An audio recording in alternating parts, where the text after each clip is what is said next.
เฮลโลสบายดีทุกคนมื้อนี้ตาสิพาทุกคนมาฟังเพลงตัวผัวของนัสนกเนาะซึ่งเพลงมันสิเป็นอะไรเฮาไปฟังกันเลย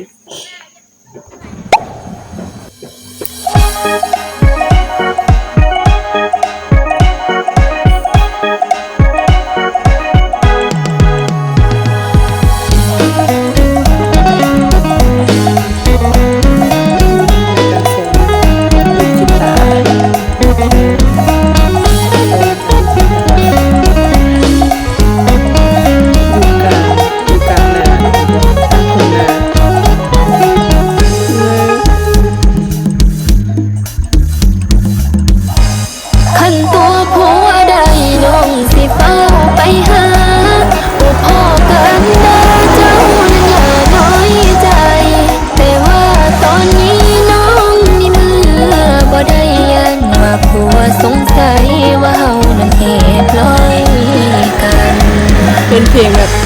ขันตัวผัวได้น้องสิฟ้าลอยมืออายุบ้านเหนือน้องนี่อยู่บ้านไกลเฮือนอ้ายเฮือนนอนห่างบ่ไกลหากว่าผัวนอนไว้เดี๋ยวน้องสิไปเดี๋ยวนี้เลยอย่าลองไว้ใจอย่าลองนะอย่าลองแล้วใจน้องเศร้าเท่เลยอย่าโทษนะน้องยอมรับตัวสงใจคันบ่แม่นฮักแท้น้องคงบ่วนบ่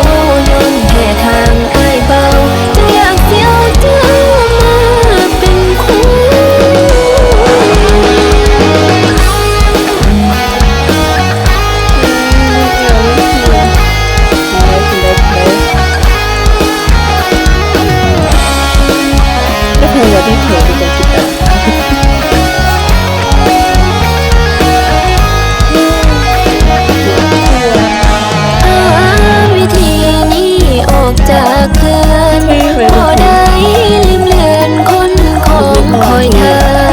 เงินดังสวรรค์อยู่ในโล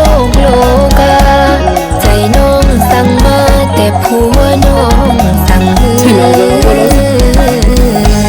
หัวว่ามันผิดแต่ชีวิตเกิดมาหนเดียวหัวว่ามันเปลี่ยวยันเจ้าอดบ่ได้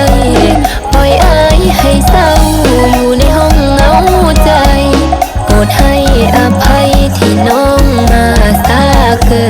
น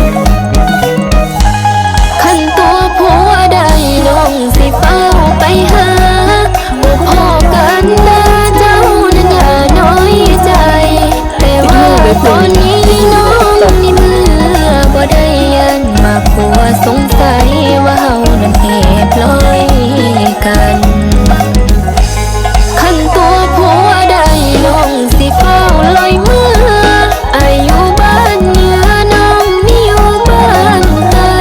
เฮือนอ้ายเฮือนน้องห่างบ่ไกลหากว่าผัวนอนไว้เดี๋ยวน้องสิไปเดี๋ยวนี้เลยอย่าลองไว้ใจอย่าลองนะอย่าลองเลี้ยวใจมองเศร้าอย่าท้อใจอย่าท้อน้องยอมรับตัวของเจ้าคันบ่แม่นฮักแท้น้องคงบ่วนบ่ย้อนแค่ทางอ้ายเบาจึงอยากสิเอาเจ้ามาเลี้ยงดูย้อนหลงมักอ้ายเขาจึงอยากสิเอาเจ้ามาเป็นคู่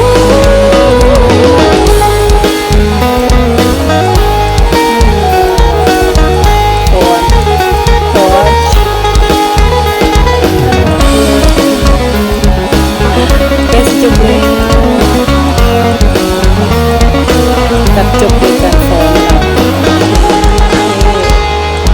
ที่สมุ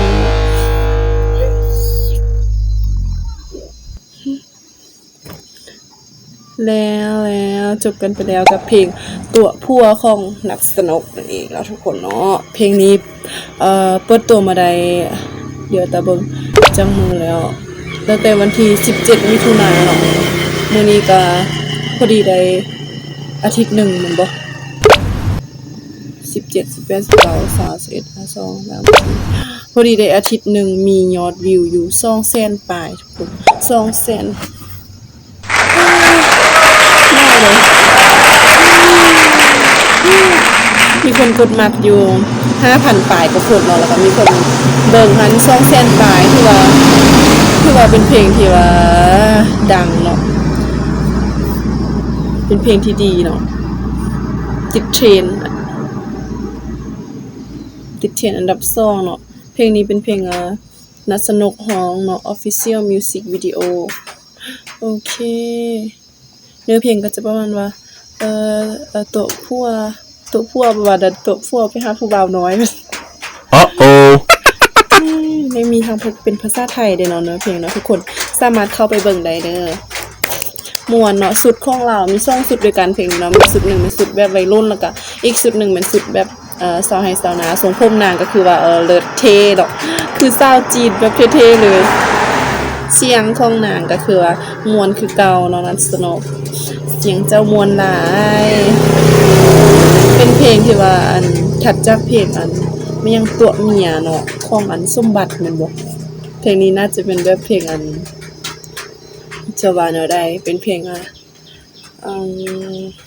คล้ายๆจะ cover กับบ่แม่นเนาะสำหรับตาฟังแล้วก็คือ cover ของเพลงตัวเมียหั่นเด้อเนาะมาเป็นแบบตัวผู้ว่าสินะแต่วันนี้เป็นฉบับของนัดสนุกเนาะสุดมันตามมักสุดอันสาวนาเนาะเพราะว่าเขาถ่ายเขาจะถ่าย MV เป็นอยู่กลางทุ่งนาเนาะมันก็เข้ากับธีมเลยแล้วก็จับกีตาร์แล้วก็มีการฟ้อนรำมาอย่างไรทำไมโอเคเพลงนี้จบกันไปแล้วเนาะเป็นอะไรถ้าให้มักคลิปนี้อย่าลืมกดไลค์กดแชร์แล้วก็กดติดตามเพื่อเป็นกำลังใจให้ตาเด้อเดี๋ยวสิพาไปเบิ่งเพลงใหม่ๆสำหรับเพลงนี้ถ้าใครอยากเข้าไปฟังเต็มก็สามารถเข้าไปฟังได้เลยเด้อเพลงตัวพวกของนัสนุกมื้อนี้จบกันเพียงเท่านี้ตาขอลาไปก่อนบ๊ายบายขอบใจทุกคนที่เข้ามาเบิ่งเด้อขอบคุณค่ะ thank you